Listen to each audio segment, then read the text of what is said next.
Bless you, Lord, your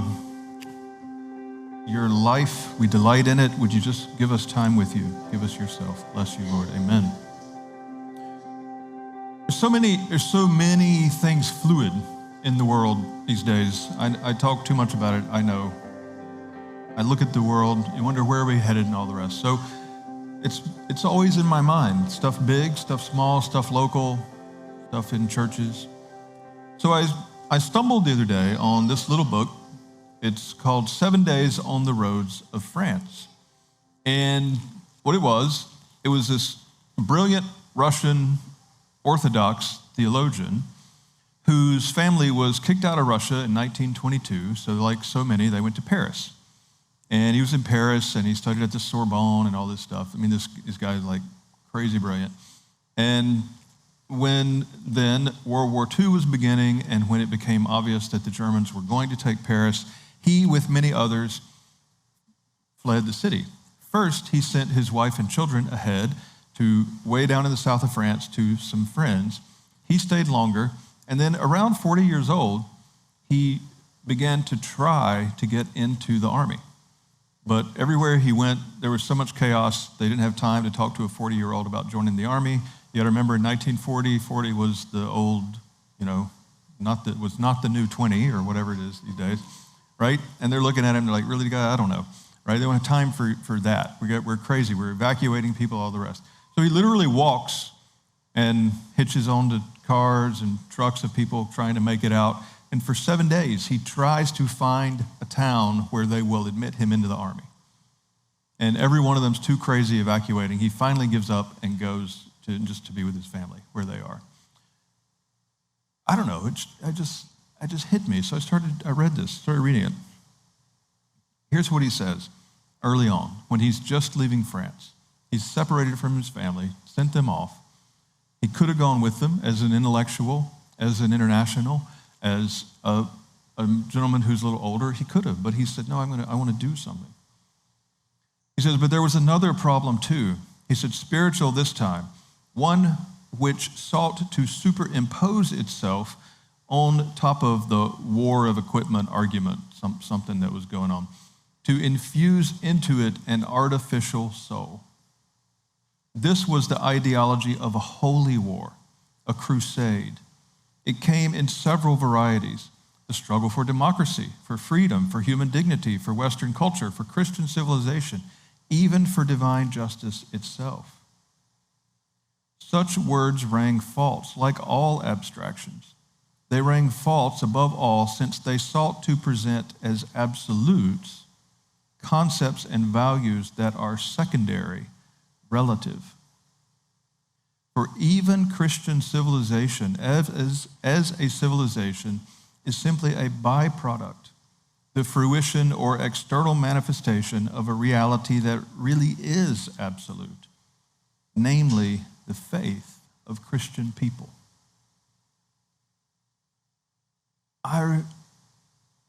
Okay, no embarrassment in this. Should we explain that a little bit? Yeah? Okay. So the Nazis, right, of all people, are at the gates of Paris, and people are fleeing from Paris. And if ever you could say, surely God has to make us win. Our cause is a divine cause. It's Christian civilization, it's goodness, it's justice, it's value, it's freedom, all these things. This is an absolute war situation. If ever you could say that. He says no. He says he actually used the word heresy for that belief. Even as he says we need to fight, and he's trying he's trying really hard to get somebody to let him join the army, right? So at the same time, he's saying these are not absolutes. The only absolute out of which all these other good things flow is the faith of people who believe Jesus, the incarnation, filled with the Spirit, and they're letting all these other things happen as fruit of that faith. As you walk with him on these 7 days, His knowledge of French history, even though he's Russian and Orthodox, not French and Catholic, is astounding. And he basically defends that statement by saying, this happened here, this faith birthed this.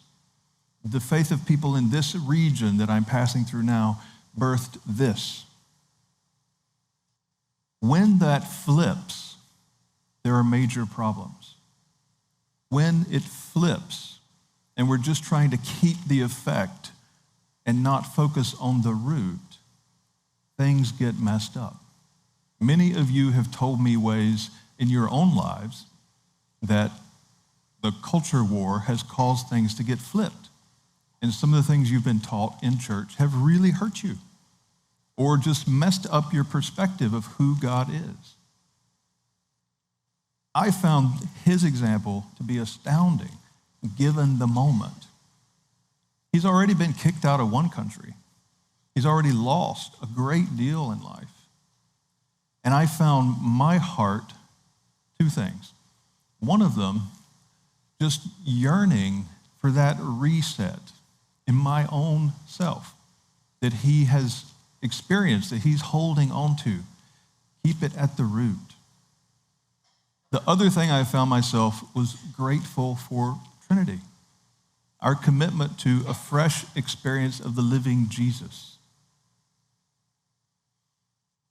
So I was reading, and I'm in Luke these days, working my way through the Gospels, and if you were here Easter Sunday morning, you may remember that our gospel lesson this morning and our lesson that morning were the same. So I repeated them. I was reading this past week, and that's where I was. And you know how it is, it's such a delight. You know how it is when you're reading the Bible and something hits you that, in a passage you've read a million times before, and you see something you've never seen before. I've never seen before Jesus' little phrase, slow of heart.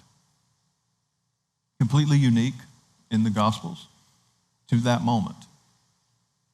And they're saying to him, everything crashed like we believed. We were in this thing.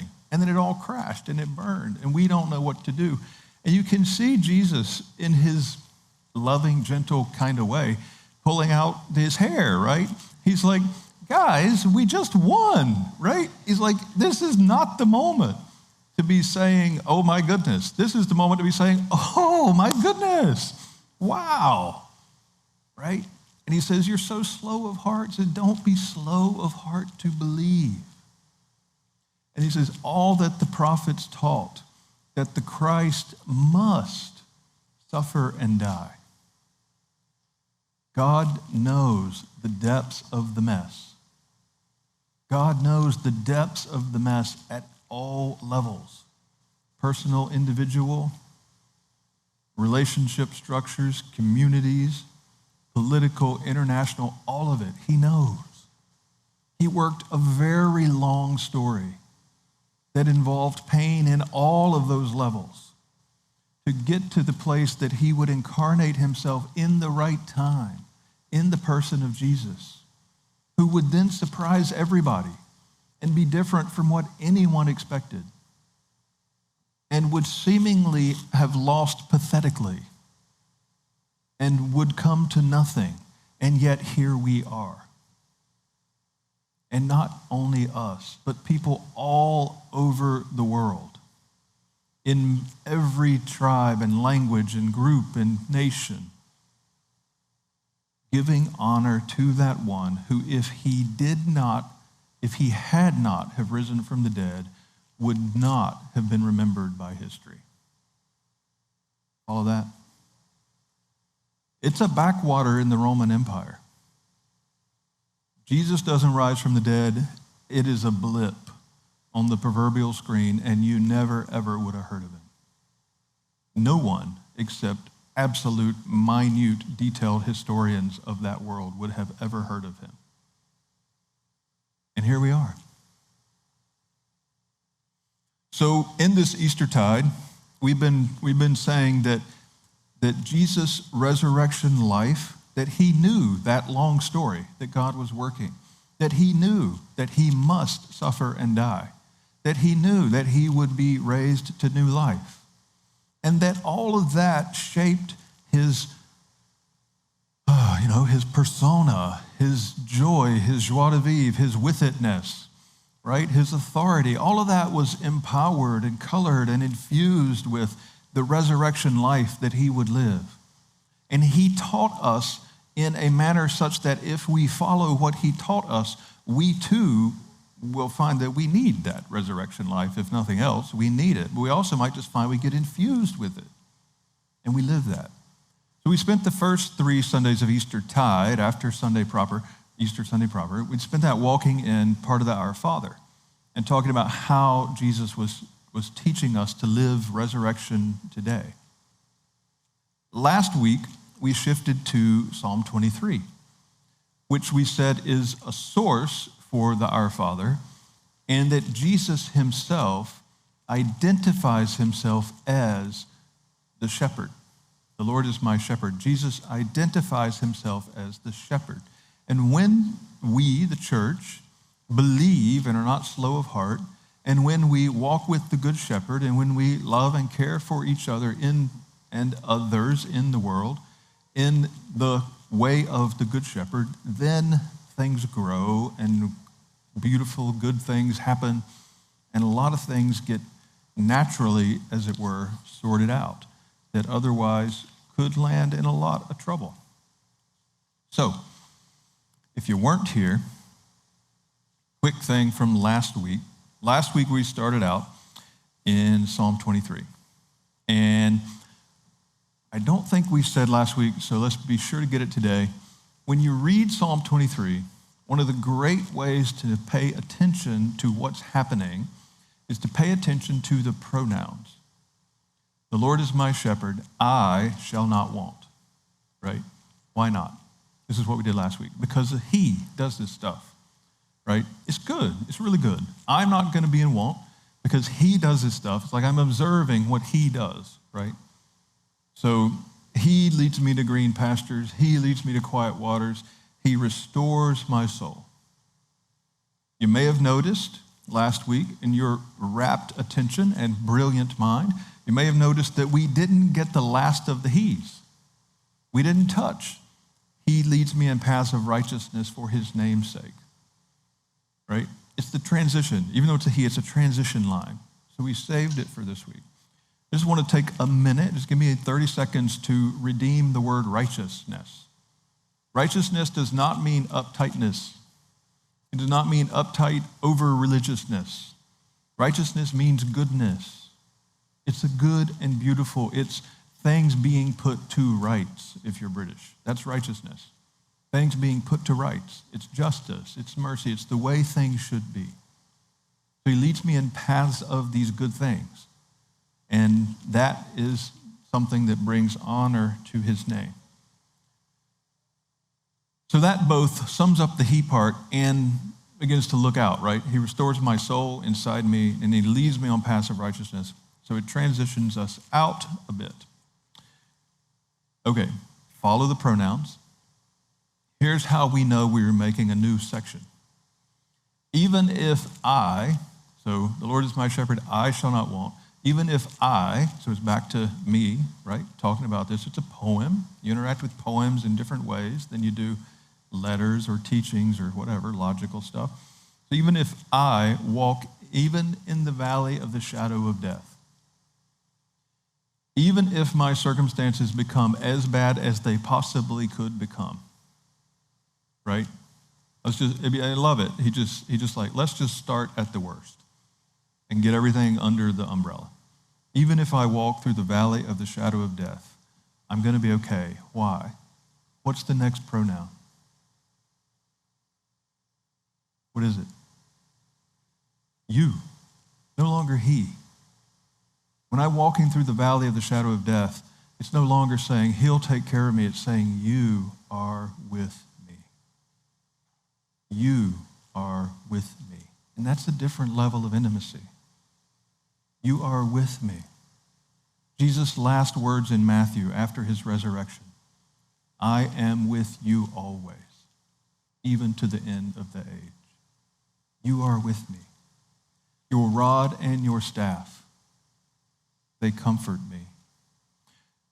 The shepherd's staff is, you know it, It's the thing with the funny thing on the end, the funny curve on the end. Sheep run off into a ditch or something. How do you get down in the ditch and get under the sheep? I mean, it's awkward and all the rest. The thing slips over the neck, not to strangle the sheep, but just to sort of say, hey, get your eyes up, come on, scramble up, and give them just that little bit of tug from the top, from the front, right? It's hard to get down in the ditch with them or in the pit, and hard to get them out, easier to stand up top. So this is not to hurt the sheep, it's just to get them out when they get in trouble. The staff is for the sheep. The rod, on the other hand, at least for East African shepherds, the rod is a stick. It's, 2.5 feet long, typically with a big wooden knot carved, a big ball carved on the end. And that's for bonking away the lion, right? That's for the predator that comes at the sheep. That's for getting in the way and giving them a whop and knocking them back. So both the rod and the staff comfort us. The rod is not meant to be used on the sheep. The staff is used to help the sheep. The rod is used to protect the sheep. You are with me. Your rod and your staff comfort me. God is with us. He knows. And then the imagery gets really, really beautiful. You prepare a table before me in the presence of my enemies.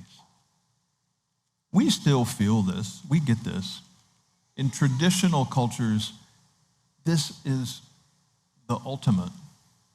To sit at the table, to prepare food for someone. You got to love the slow food movement. I'm so glad for the slow food movement. I'm so glad that the slow food movement, and just, even if people aren't in the movement, just the appreciation of it, the notion is a thing, right? It communicates worth and value. It communicates that the time we're going to spend at the table is worthwhile. You prepare a table for me. The Lord God prepares a table. There's a lot of preparation that went into this table for Jesus. His life, his serving, his compassion, his walking to the cross, his death, his resurrection, a whole lot of preparation went into this table. And it communicates the worth and the love that he has for you and for us. You prepare the table before me in the presence of my enemies. Think about the gospel moments when Jesus went to dinner at, say, a tax collector's house, and how scandalized the other people were that he didn't come to my house, and that he would actually sit at table and enjoy food with people like that. This is what we're talking about. Even in the presence of your enemies, the Lord says, I delight in you. I want to spend time with you. I want to be at table with you. You anoint my head with oil. This is a sign that you are chosen. This is a sign that God knows who you are, believes in the person he has made you to be, and has a calling for you to live into. And you are chosen and anointed for that calling. Oil was used in the ancient world because if you had a wound and it had scabbed up or scarred over and it was tough for the body to heal because it all was dying and tough and stuff, it would soften it up. It would soften up the wound and allow the body's natural healing processes to begin to work again. You anoint my head with oil. The wounds that we've experienced are softened, and we can begin to heal in a natural, good way with God's Spirit, by God's help and the help of knowledgeable others. But we can begin to heal from the inside. We can begin to have good living core hole inside of us and to heal from the inside. My cup overflows. So there's the transition. You prepare a table before me. You anoint my head with oil. My cup overflows. God's generosity, friends, don't doubt it. God's generosity is profound. The cup overflows. When Jesus turned the water into wine at the wedding in John chapter 2, it's been noted like, wow, it's going to be a party because they were overflowing those cups. Even if we walk through the valley of the shadow of death, you are with me. Here's the thing. David came by all of this honestly. David talks about being a shepherd in the place where both the lion and the bear are. I don't think you can find anywhere in the world today where there's habitat of lion and bear overlapping. He talks about both of them. He's been a shepherd. He knows.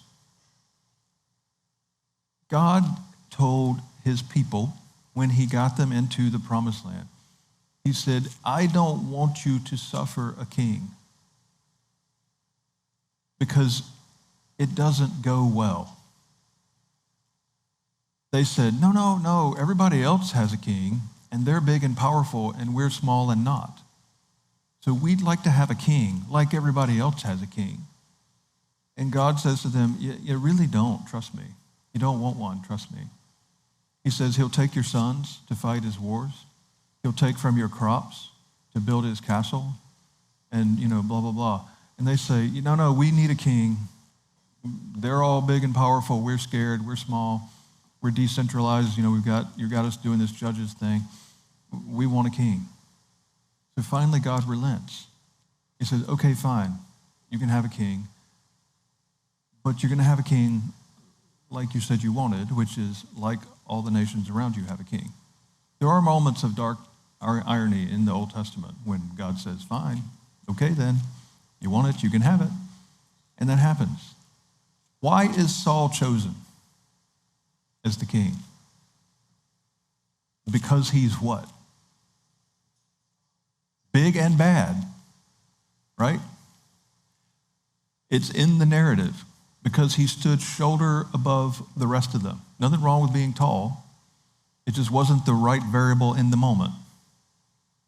He stood shoulder, that's the emphasis in that narrative in the Old Testament. God says, you want a king? Like all the nations around you have a king? I'll give you a king. Like all the nations around you have a king. Saul is never a good king if you know how to read those passages. He was never meant to be a king. God let them have what they asked for. It all starts downhill for Saul when he begins. He has a victory. He doesn't wait for Samuel the prophet. He offers a sacrifice without waiting. And then he's done in God's eyes. This is one of those Old Testament passages that as a kid I thought, but he's trying to say thank you. I don't get it, God. God is saying to him, no. You're not going to run this place like all the nations around you run it. You, king, are not going to be prophet. You're not going to be the priest. You're not going to usurp the role. We're right back to the Russian dude in the beginning. You're not going to put the health of the nation over and in place of following, worshiping me being the absolute core. And Saul's done from that day. Why is David chosen? David is not tall.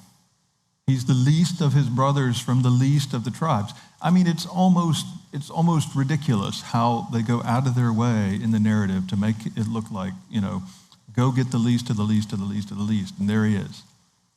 His dad didn't even bring him when Samuel showed up at the farm. His dad didn't even bring David in because his dad it can't be him. And Samuel says, that's not the one, that's not the one, that's not. Do you have any other sons? Well, there's David. We left him out with the sheep. Go get him. And he comes, and why is he chosen? Because he has a heart after God's own heart, which is to say he knows that God's heart is, the Lord is my shepherd, because David was a shepherd. And he knows that God's heart is, even if you walk through the valley of the shadow of the death, a valley of death, I will be with you. You are with me. He knows this is God's heart for his people. And David then, even in extreme ways, continues to show honor and respect to Saul because he's waiting for God to work it out. Even when David has to go hide in a cave, and even when it's only the bottom of the barrel people who show up to fight for him, and even when there are moments when he could get away with killing Saul, he doesn't do it. David is at one point reduced to the place of having to go to a local tribal leader for help and having to go into his tent and feign insanity in order that he not be killed because everyone knew he was a great warrior. And even as he had to do those things, he keeps the faith. He's not slow of heart to believe that God is involved and that God has a plan. And he becomes the king who's after God's own heart. The one who can bring together prophet, priest, and king in one person is modeled on in certain aspects.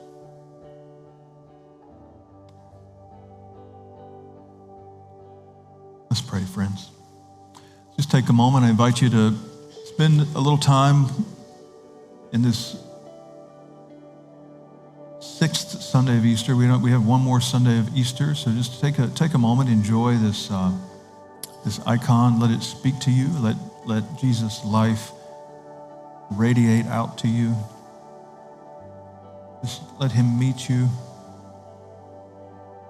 and say, I am with you. Believe him that you are with me.